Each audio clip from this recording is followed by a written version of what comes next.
Good morning, dear students. So today we will continue activity 16.3. So in this activity we have to see this figure 16.5, in which water cycle is mentioned. So figure 16.5 shows the processes involved in water cycle. They are labeled by numbers. Numbers से यहाँ पर labeled है, आपको आप देख सकते हैं. Match these numbers with the process given in the jumbled form. यहाँ पर जो आपको वर्ड्स दिए हुए हैं वो जम्बल वर्ड्स हैं, आपको उनको मीनिंगफुल वर्ड्स में कन्वर्ट करना है according to the processes mentioned here. So let us see. Number one is here, that is number one यहाँ पर आपको क्या दिख रहा है? Ground water. ठीक है. सो इसका जो मीनिंग बनेगा दैट इज, इस वर्ड का क्या मीनिंग होगा? Ground water. Second one is here means the water is evaporated. आपको दिख रहा है कि जो वाटर है वो इवेपोरेट हो रहा है, वेपर्स बन रहे हैं. So second word is evaporation. This one is evaporation. And third one is, यहाँ पर इवेपोरेशन के बाद ऊपर क्या हो गया? क्लाउड्स बन गए, कंडेंसेशन हो गया. So third word is our condensation. After that there is formation of clouds as I told you. So this one is cloud. And after that what happened? Transpiration. Transpiration means from the plants water is lost in the form of vapors. plants से water जो है lose होता रहता है थोड़ा थोड़ा vapors की form में, जिसको हम क्या बोलते हैं? Transpiration. And after that sixth process is infiltration. This one, sixth process is infiltration. And last one is precipitation. Precipitation means the water that goes up convert into the clouds. Okay, so this is about the water cycle. So most towns and cities have water supply system maintained by the civic bodies. The water is drawn from nearby lakes, rivers, ponds or wells. जो water है वो कहाँ से लिया जाता है? Lake से, river से, पाउंड से और वेल्स से. And the water is supplied through a network of pipes. Water जो है किसकी फॉर्म में सप्लाई होता है? पाइप्स की नेटवर्क से जो है सप्लाई होता है. Many villages do not have such water supply system. बहुत सारे विलेजेस के पास क्या है? वाटर सप्लाई सिस्टम नहीं है. So there people fetch water directly from the sources. जहाँ दूर दूर उनको वाटर अवेलेबल होता है वहाँ से उनको लेके आना पड़ता है. फेच का मतलब लेके आना, पानी को लेके आते हैं वो. Often people and even children have to walk several kilometers to fetch water. Means people और children को कुछ किलोमीटर तक चल के जाना पड़ता है पानी को लाने के लिए. And the children suffer a lot. जिसमें children जो है बहुत ज़्यादा suffer होते हैं. They cannot attend school regularly since they spend hours in fetching water. Means वो daily school भी attend नहीं कर सकते because उन्हें क्या करना है? पानी लेके आना है बहुत दूर से. Women have to perform a number of household chores if they have also to spend time to fetch water. It adds to their burden. Womens के पास ऑलरेडी बहुत सारे काम होते हैं करने के लिए, लेकिन अगर उनको साथ में एक और काम ऐड करना पड़ जाए, मीन्स पानी को भी लाना है, तो उनके लिए बहुत ज़्यादा बर्डन की बात हो जाती है ये. A large number of people draw water from wells, tube wells or hand pumps etc. From where do these resources get water? अब आपने सुना है कि ना कि हम वेल से, ट्यूब वेल से, हैंड पम्प से पानी लेते हैं, तो इनमें पानी कहाँ से आता है? क्या सोर्सेज है इसका, वो हम पढ़ते हैं. So ground water as an important source of water. Ground water जो है वो वाटर का एक बहुत इंपॉर्टेंट सोर्स है. If we dig a hole in the ground near a water body we may find that the soil is moist. अगर आप क्या करें, किसी वाटर बॉडी के अराउंड में कोई बहुत गहरा होल लेते हैं, डिग करते हैं, गड्ढा खोदते हैं, तो आप क्या देखेंगे कि वहाँ की जो सॉइल है वो क्या होगी? मॉइस्ट है, मतलब कि गीली होगी. The moisture in the soil indicates the presence of water underground. इसका क्या मतलब है कि जो सॉइल है, जो नीचे सॉइल है, वहाँ पर कहीं ना कहीं पानी आसपास प्रेजेंट है. दैट्स वाई वो सॉइल हमारी क्या है? Moist. If we dig deeper and deeper we would reach a level where all the space between the particles of soil and gaps between rocks are filled with water. अगर आप बहुत ज़्यादा deep में चले जाएंगे तो आप क्या ऑब्जर्व करोगे कि वहाँ पर सारा क्या प्रेजेंट है? पानी. देखो, अगर आप फिगर 16.7 यहाँ देख पा रहे हैं, यहाँ हैंड पंप है और यहाँ पर कोई लेक है, ठीक है ना. तो लेक थी, हमने उसके पास में क्या किया? डीप गड्ढा खोदा, वहाँ देखा, हमें आपको ये पूरी लाइन दिख रही होगी, तो यहाँ पर क्या प्रेजेंट है? सब वाटर प्रेजेंट है. Okay. So the upper level of this layer is called water table. जो इसका अपर लेवल होता है उसको हम क्या बोलते हैं? Water table. ठीक है.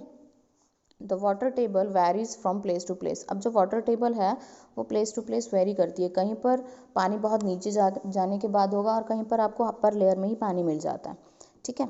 So it may even change at a given place. The water table may be at a depth of less than a meter. जो वाटर टेबल है वो मतलब 1 मीटर की लेंथ डेप्थ पे भी मिल जाएगा आपको, और may be several meters below the ground, और सेवरल मीटर भी हो सकता है। The water found below the water table is called ground water. ठीक है, वाटर टेबल के नीचे जो पानी मिलता है हमें, उसको हम क्या बोलते हैं, ग्राउंड वाटर। अब बात ये आती है कि what is the source of this ground water, ये ग्राउंड वाटर आया कहाँ से, क्या नीचे पानी कहाँ से आया मीन्स।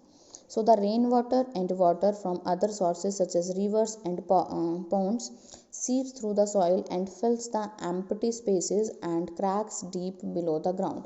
मीन्स जो रेन वाटर है या वाटर फ्रॉम अदर रिसोर्स, कहीं से भी पानी आया तो वो कहाँ चला जाता है, डीप चला जाता है सॉइल के अंदर, और नीचे जाता जाता है वहाँ पर वो इकट्ठा होता रहता है। ठीक है, so seeping, the process of seeping of water, seeping का मतलब है जो पानी नीचे जा रहा है इनटू द ग्राउंड, ग्राउंड में जो जा रहा है उस प्रोसेस को हम क्या बोल देते हैं, पूरा इनफिल्ट्रेशन। ठीक है, infiltration is the process of seeping of water into the ground.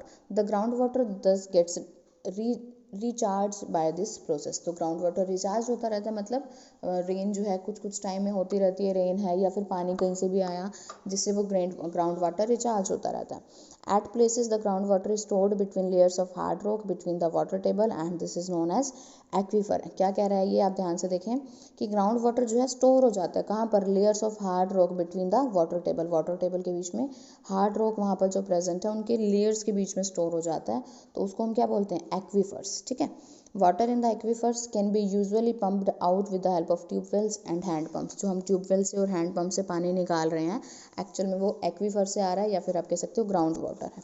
Have you ever been to a site where construction work is going on, क्या आपने कभी विजिट किया ऐसा प्लेस जहाँ पर कंस्ट्रक्शन का काम चल रहा है। So from where do the workers get water for construction, अब वो कंस्ट्रक्शन के लिए पानी कहाँ से लाते हैं। May be you have seen boring being done at such sites to reach the water table. आपने देखा होगा कई बार कि वो क्या करते हैं, नीचे से ग्राउंड से वाटर ले रहे होते हैं। इंक्वायर फ्रॉम द पीपल, वहाँ से इंक्वायरी करो आप पीपल से एंड पूछो कि कितना उन्होंने डीप डिग किया, मतलब कि कितना उन्होंने डीप गड्ढा खोदा कि उनको क्या मिल गया, पानी मिल गया। Can we keep on drawing water from the under the ground, क्या हम वहाँ से हमेशा पानी लेते रहते हैं। How will it affect the water table, मतलब हम वहाँ से क्या कंटिन्यू पानी ले सकते हैं, और अगर आप लेते हैं पानी वहाँ से ग्राउंड वाटर से तो उसका वाटर टेबल पे क्या इफेक्ट पड़ता है। देखो अगर आप कंटिन्यू वाटर लेते रहोगे और रेन होगी नहीं या फिर पानी कहीं और अवेलेबल नहीं है तो क्या होगा, धीरे धीरे वाटर टेबल डिप्लीट हो जाएगा, ख़त्म हो जाएगा। So that topic is depletion of water table. So water drawn from the ground, from under the ground gets restored by the seepage of rainwater। मैंने अभी आपको बताया कि सीपिंग से है जो पानी वो कहाँ जाता है, ग्राउंड में जाता है। सो सीपेज से वो क्या है, रिकवरी होती रहती है। The water table does not get affected as long as we draw as much water as is replenished by natural processes. क्या कह रहा है ये कि वाटर टेबल पे ज़्यादा इफेक्ट नहीं पड़ता कि मान लो अगर आप जितना पानी आप निकाल रहे हो वो नेचुरल रिसोर्सेज से वहाँ पर रिप्लेनिशमेंट होती रहती है, अगर means time to time rain होती रहती है तो उस पर ज़्यादा इफेक्ट नहीं पड़ता। लेकिन हाउएवर वाटर टेबल में go down if water is not sufficiently replenished. लेकिन अगर वाटर जो है रिप्लेनिश्ड नहीं हुआ, पानी नहीं आ रहा तो क्या होगा, वाटर टेबल क्या हो जाएगा, डाउन होता जाएगा।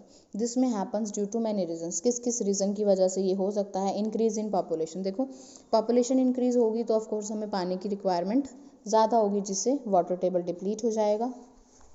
तो जैसे जैसे पॉपुलेशन इंक्रीज होगी वाटर टेबल भी क्या होता जाएगा, डिक्रीज होता जाएगा, क्योंकि पॉपुलेशन जितने ज़्यादा होगी उनको पानी उतना ज़्यादा चाहिए। ठीक है, industrial and agricultural activities are some common factors affecting water table. जितनी इंडस्ट्रीज ज़्यादा होंगी या एग्रीकल्चर एक्टिविटीज़ ज़्यादा होंगी वो भी हमारे वाटर टेबल को क्या करेंगी, अफेक्ट करेंगी। ठीक है, scanty rainfall is another factor that में डिप्लीट द वाटर टेबल, मतलब कि रेनफॉल अगर कम है, स्केंटी का मतलब है कि रेनफॉल नहीं हो पा रहा, तो वो बहुत ही बड़ा फैक्टर है जो हमारे वाटर टेबल को डिप्लीट कर रहा है। Yet another factor affecting water table could be deforestation and decrease in effective area for seepage of water. और भी क्या फैक्टर हो सकता है कि डिफॉरेस्टेशन मतलब कि आप प्लांट्स को बहुत ज़्यादा कट कर रहे हैं, और decrease in the effective area for seepage of water मतलब कि ग्राउंड नॉर्मली सॉइल बहुत कम जगह पर अवेलेबल है। देखो अगर पॉपुलेशन इंक्रीज होगी तो ऑफकोर्स सबको रहने के लिए घर चाहिए, और जब हम घर बना रहे हैं तो हमारा जो ग्राउंड हम फर्श बनाते हैं वहाँ पर सीपेज नहीं होती वाटर की, सीपेज कहाँ होती है, जहाँ पर सॉइल प्रेजेंट होती है। Okay, so first one is increasing population, जो अभी मैंने आपको बताया उसी की एक्सप्लेनेशन है। Increasing population creates demand for the construction of houses, shops, office, roads and pavements। So this decrease the open area, जिसकी वजह से पार्क्स और प्लेग्राउंड्स कम हो जाते हैं, एंड दस in turn decreases the seepage of rain water, जिससे कि सीपेज भी क्या हो जाएगा, कम हो जाएगा। और कॉन्सिक्वेंस क्या है उसका, रिजल्ट क्या होगा कि पानी जो है वाटर टेबल कम होता जाएगा, रिप्लेनिश नहीं हो पाएगा, और क्या होगा, ख़त्म होता जाएगा। Recall that a pucca floor does not allow water to seep in uh easily, while in a grass lawn water seeps through in no time. मतलब कि अगर पक्का फ्लोर है, जैसे कि हमारे घरों में फ्लोर होता है, अगर वैसा है तो वहाँ पर वाटर सीपेज नहीं होता।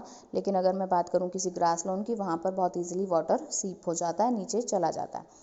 Moreover, a huge amount of water is required for construction work. Often groundwater is used for this purpose. अभी मैंने आपको बताया कि इसके लिए ज़्यादा किसकी ज़रूरत होती है, कंस्ट्रक्शन वर्क के लिए बहुत ज़्यादा पानी की ज़रूरत होती है, तो वो भी हम कहाँ से लेते हैं, ग्राउंड वाटर से ही लेते हैं। So on the one hand we are consuming more groundwater and on the other we are allowing lesser water to seep in the ground।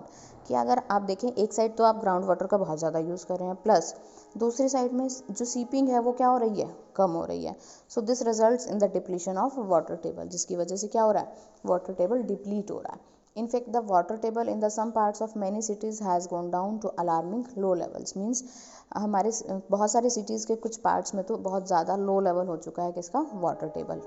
So increasing industries, as I told you कि water is used by all the industries, almost everything that we use needs water somewhere in its production process। कुछ भी चीज़ आपको बनानी है, anything, सबके लिए आपको क्या चाहिए, पानी चाहिए। The number of industries is increasing continuously. अब आपको पता है कि इंडस्ट्रीज जो हैं वो कॉन्टिन्यू इंक्रीज हो रही हैं। Water used by most of the industries is drawn from the ground. Industries को जो पानी चाहिए होता है वो भी हम कहाँ से लेते हैं, ग्राउंड से लेते हैं। So our next activities, name some industries familiar to you, make a list of the products obtained from these and used in our daily life, and discuss with your teacher and parents how the growing industry activity is responsible for depletion of water table। आपको ये देखना है कि आपके आसपास कोई industries हैं, आपको एक लिस्ट बनानी है कि उस इंडस्ट्री से आपको क्या क्या प्रोडक्ट मिल रहे हैं। सो हम एग्रीकल्चर एक्टिविटीज़ की बात करते हैं। A majority of farmers in India depends upon rains for irrigating their crops. आपको पता है कि हमारे इंडिया में बहुत सारे फार्मर्स क्या हैं, किसके ऊपर डिपेंड करते हैं, रेन के ऊपर, ताकि उनके क्रॉप्स को इरीगेट हो सके, पानी मिल सके। Irrigation system such as canals are there only a few places. Canals जैसे कि एक इरीगेशन का टाइप है, सिस्टम है, सॉरी। सो बहुत ही कम जगह पर अवेलेबल है, सब जगह पर इरीगेशन सिस्टम अवेलेबल है ही नहीं। इवन दीज सिस्टम में suffer from lack of water due to erratic rainfall. लेकिन ये वाले सिस्टम भी सफ़र कर रहे हैं, मतलब प्रॉपर फंक्शन नहीं कर रहे क्योंकि रेनफॉल नहीं हो रहा। So therefore farmers have to use ground water for irrigation. तो फार्मर्स को क्या करना पड़ता है, ग्राउंड वाटर का यूज़ करना पड़ता है for irrigation. Population pressure on agriculture forces increasing use of ground water day by day. So in farmers जो है डे बाय डे इसका बहुत ज़्यादा यूज़ कर रहे हैं, and this results in the depletion of water table, जिससे क्या हो रहा है, वाटर डिप्लीट हो रहा है। Next one is the distribution of water. अब हमें ये देखना है कि एक्चुअल में वाटर कहाँ कहाँ प्रेजेंट है, डिस्ट्रीब्यूशन वाटर का कहाँ कहाँ है। The distribution of water over the globe is quite uneven due to a number of factors. बहुत सारे फैक्टर्स हैं जिसकी वजह से पूरे ग्लोब में अगर मैं बात करूँ तो सब जगह वाटर की अवेलेबिलिटी डिफरेंट है। किसी कहीं पर पानी ज़्यादा है और कहीं पर बहुत कम है और कहीं पर है भी नहीं, ठीक है। So some places have good amount of rain and are water rich. जहाँ पर रेन बहुत ज़्यादा होती है वो वाटर रिच है। On the other hand there are deserts which have scanty rainfall. और डेजर्ट में तो आपको पता है बारिश होती ही नहीं है, रेनफॉल होता ही नहीं है। India is a vast country and rainfall is not the same everywhere. Rainfall कहीं पर भी सेम नहीं है। Some regions have excessive rains where some have very little rainfall. Excessive rainfall cause floods. अब देखो, जहाँ पर एक्सेसिव रेनफॉल हो जाता है वहाँ पर फ्लड, बाढ़ आ जाती है।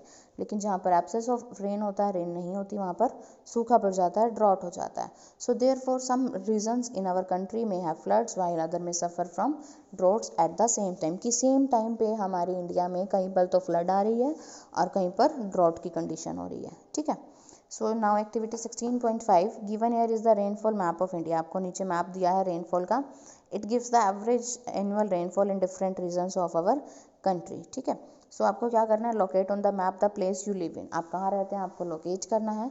Are you blessed with sufficient rainfall, क्या आपको सफिशिएंट रेनफॉल मिल पा रही है, और is there sufficient water in the available in your area throughout the year. So it may be possible that we are living in an area where there is sufficient rainfall yet there is shortage of water। ऐसा भी हो सकता है कि हम किसी particular place पे रह रहे हैं, वहाँ पर रेनफॉल तो है, प्रॉपर अच्छे से हो रही है, सफिशिएंट है, लेकिन पानी की फिर भी क्या है, शॉर्टेज है. Can we attribute this to mismanagement of water resources. तो उसका क्या रीज़न है, क्या आप उसके लिए कुछ स्टेप्स उठा सकते हैं. So first of all we have to see this map of India. यहाँ आपको दिखाई दे रहा है कि अब 400 इन सेंटीमीटर में इसकी मेजरमेंट है. तो जहाँ जहाँ आपको डार्क ब्लू दिख रहा है दैट मीन्स वहाँ पर वाटर अवेलेबल है. तो हम अपनी बात करते हैं, हरियाणा की बात करें अगर, this one is the reason. तो यहाँ पर आप देख रहे हैं स्काई ब्लू के आसपास है. हमारे यहाँ पर वाटर की अवेलेबिलिटी कितनी है, 100 to 200. तो हम कह सकते हैं कि हमारे यहाँ पर वाटर नॉर्मल अवेलेबल है, मतलब हमें कोई प्रॉब्लम नहीं है कुछ ज़्यादा सी. नेक्स्ट हमारा टॉपिक है water management. So water management में क्या है, you have read in class 6 that many places regular supply of water is provided by well planned pipe system. मतलब कि वाटर जो है अवेलेबल होता है पाइप सिस्टम से. When the civic authorities supply water through pipes not all of it may reach the destination. लेकिन वो हर जगह पर नहीं पहुंच पा रहा. You might have seen that water supply pipes leaks and a lot of water gushes out of the pipes. Gushing out of the pipes that means कि अगर वो पाइप्स लीक कर रहे हैं तो क्या होगा, उसमें से पानी बाहर निकल जाएगा. So it is the responsibility, ये हमारे सिविक अथॉरिटी की रिस्पॉन्सिबिलिटी है कि वो वेस्टेज ऑफ प्रीशियस वाटर को क्या करें, प्रिवेंट करें. मिसमैनेजमेंट और वेस्टेज में take place at the level of individuals also. मतलब मिसमैनेजमेंट और वेस्टेज ज़रूरी नहीं है कि सिविक अथॉरिटी की वजह से हो रहा है. हम लोग भी क्या करते हैं, वेस्ट करते हैं वाटर को. इंडिविजुअल लेवल की हम बात करें, ऑल ऑफ अस नोइंगली और unknowingly waste water while brushing teeth कर रहे हैं या फिर शेविंग कर रहे हैं, bathing, washing and during many other activities. इन सब एक्टिविटीज़ में हम क्या कर रहे हैं, वाटर को वेस्ट कर रहे हैं. Leaking taps is another source of huge water wastage. अगर आपकी टैप्स लीक कर रही हैं तो भी आप क्या कर रहे हो, वाटर को वेस्ट कर रहे हैं. We waste water as though we do not need water the next time. हम वाटर को ऐसे वेस्ट करते हैं जैसे कि हमें आगे वाटर चाहिए ही नहीं. बट एक्चुअली अगर सोच के देखो, अभी हमने स्टार्टिंग में पढ़ा था कि पानी है तो कल है. अगर वाटर होगा तो ही आप सर्वाइव कर पाएंगे फ्यूचर में, otherwise we can't survive. We have seen that most of the water that we get as rainfall just flows away. हमने देखा है कि बहुत सारा जो रेनफॉल है वो ऐसे ही बह जाता है. This is a waste of precious natural resource. तो ये हमारे नेचुरल रिसोर्सेज की वेस्टेज है. The rain water can be used to recharge the ground water. जो रेन वाटर है वो किसके लिए हम यूज़ कर सकते हैं, ग्राउंड वाटर को रिचार्ज करने के लिए. और उसको हम क्या बोलते हैं, वाटर हार्वेस्टिंग या फिर रेन वाटर हार्वेस्टिंग. इसके बारे में आपने पढ़ा भी है क्लास 6 में. So find out if the buildings in your neighborhood have water harvesting system installed. आप चेक करें अपने आसपास कि क्या आपके आसपास के एरियाज़ में बिल्डिंग्स में वाटर हार्वेस्टिंग सिस्टम है. तो we have at many places in India an old practice of water storage and water recharge like baoris. हमारे आसपास जो है वाटर स्टोरेज और वाटर रिचार्ज सिस्टम है जिसको हम क्या बोलते हैं, बावरीज. These are the traditional way of collecting water. With time and boweries fell into disuse and garbage started peeling in these reservoirs. Actually ये क्या थे, रिजर्वायर्स थे जहाँ पर पानी को इकट्ठा किया जाता था. लेकिन जैसे जैसे टाइम इंक्रीज़ हुआ वो क्या हुआ, लोगों ने वहाँ पर गार्बेज फेंकना शुरू कर दिया जिसकी वजह से ये रिजर्वायर्स ख़राब हो गए. However because of the acute water shortage people in this area have had to rethink. लेकिन जो वहाँ पर जो पीपल रहते थे उनके आसपास, उनको फिर से सोचने की ज़रूरत पड़ी क्योंकि वहाँ पर पानी की बहुत शॉर्टेज हो गई. So the baoris are being revived. और बावरीज को फिर से रिवाइव किया गया, फिर से उनको साफ़ किया गया. Today is the situation is that in spite of scanty rains these places are managing their water needs well. मतलब कि उन बावरीज की वजह से जो वहाँ पर लोग रहते हैं, बिना रेन नहीं है फिर भी वो क्या कर सकते हैं, अपने वाटर मैनेज कर रहे हैं वाटर की रिक्वायरमेंट को. A farmer using water in the field can also use water economically भी वो वाटर को यूज़ कर सकता है. Maybe you have heard of drip irrigation. आप लोगों ने drip irrigation के बारे में सुना होगा. Drip irrigation actually है क्या, it is a technique of watering plants by making the use of narrow tubings which deliver water directly at the base of plant. Drip irrigation बेटा एक ऐसा सिस्टम है जिसमें हम क्या करते हैं, वाटर को जो पाइप्स हैं वो डायरेक्टली प्लांट्स की रूट्स में छोड़ी जाती हैं जिससे धीरे धीरे पानी जो है उसकी डायरेक्टली रूट्स को मिल रहा है. मतलब कि बेस ऑफ प्लांट, बेस लिखा है ना यहाँ पर, बेस ऑफ प्लांट. ठीक है, late us see the diagram. यहाँ पर आप देख रहे हैं कि ये जो एक सिस्टम है वाटर की कैनाल है, दिस वन सेंटर में, और हर एक वाटर को एक छोटी सी क्या मिल रही है, पाइप मिल रही है जिससे कि उसको प्रॉपर वाटर अवेलेबल हो रहा है. Okay, now what role you can play. अब बात ये आती है कि आप लोग कैसे अपना हेल्प कर सकते हो, रोल प्ले कर सकते हो वाटर को बचाने में। Have you ever shown concern if you Sai tap leaking in your house, school और एनी अदर प्लेस? क्या आपने कभी इस चीज़ के बारे में सोचा है कि अगर आपके घर पे या स्कूल में या कहीं पर भी पब्लिक प्लेस पे भी वाटर लीक हो रहा है तो क्या आपने सोचा है कि इसको ठीक करना पड़ेगा या कुछ भी उसके बारे में? लीकिंग टैप्स, अभी मैंने आपको बताया कि टैप लीक हो रही है तो ये बहुत ज़्यादा पानी वेस्ट हो रहा है। You must take efforts to stop this leakage, आपको क्या करना चाहिए, इस लीकेज को स्टॉप करना चाहिए ताकि पानी वेस्ट ना हो। So there are a number of ways you can adopt to minimise the wastage of water. Let us begin कि क्या क्या वेज आप यूज़ कर सकते हैं वाटर को वेस्ट होने से बचाने के लिए। Turn off taps while brushing, water wise habits जो है हमारी क्या हैं कि जब आप ब्रश कर रहे हैं तो टैप को टर्न ऑफ कर दें, जब आपको नीड हो तभी आप उसको ऑन करें। Mop the floor instead of washing, washing means धोना, धोने से अच्छा है कि आप उसको किसी क्लॉथ से साफ करें, ठीक है। Effect of water scarcity of on plants, अब जो ये मोस्ट इंपॉर्टेंट पॉइंट है कि वाटर स्कैरसिटी का प्लांट्स के ऊपर क्या इफेक्ट पड़ेगा। You must have seen potted plants wilting and ultimately drying up if they do not get water even for a few days. आपने देखा होगा कि अगर हमारे घरों में कोई प्लांट है, पॉटेड प्लांट, पॉट में लगा हुआ, अगर आप उसको कुछ दिन के लिए पानी नहीं देंगे तो वो क्या हो जाएगा, ड्राई अप हो जाता है, ख़त्म हो जाता है, ख़राब हो जाता है, सूख जाता है। And you have already learned in chapter 1 that plants को न्यूट्रिएंट्स बनाने के लिए, फूड बनाने के लिए किसकी ज़रूरत होती है, वाटर की। तो सोच के देखो, just imagine the consequences if water is not available to plants. सोच के देखो क्या होगा अगर पानी अवेलेबल ही नहीं होगा प्लांट्स के लिए। The green character of the planet should be lost, हमारे प्लानट का जो ग्रीन कैरेक्टर है वो लॉस्ट हो जाएगा। दिस में mean the end of all life, इसका क्या मतलब है कि लाइफ भी खत्म हो जाएगी for a world without plants shall mean no food, no oxygen, not enough rain and innumerable other problems. That means कि अगर वाटर अवेलेबल नहीं है तो प्लांट्स अपना फूड नहीं बना पाएंगे, दैट मीन्स फूड अवेलेबल नहीं होगा, फूड नहीं बना पाएंगे तो वो ऑक्सीजन रिलीज़ नहीं करेंगे, हमारे लिए ऑक्सीजन नहीं होगी, और अगर ऑक्सीजन रिलीज़ नहीं होगी, प्लांट्स नहीं होंगे तो रेन भी नहीं होगी, रेन नहीं होगी तो मतलब पानी की डेफिशिएंसी हो जाएगी और भी बहुत सारी प्रॉब्लम्स जनरेट हो सकती हैं। तो यहाँ पर हमारा जो है मीनिंग क्या बनता है कि हमें वाटर को प्रिजर्व करके रखना है ताकि हमें और हमारी आगे वाली जनरेशन्स आने के लिए उनके लिए पानी अवेलेबल हो, ठीक है। So here we completed this chapter, thank you.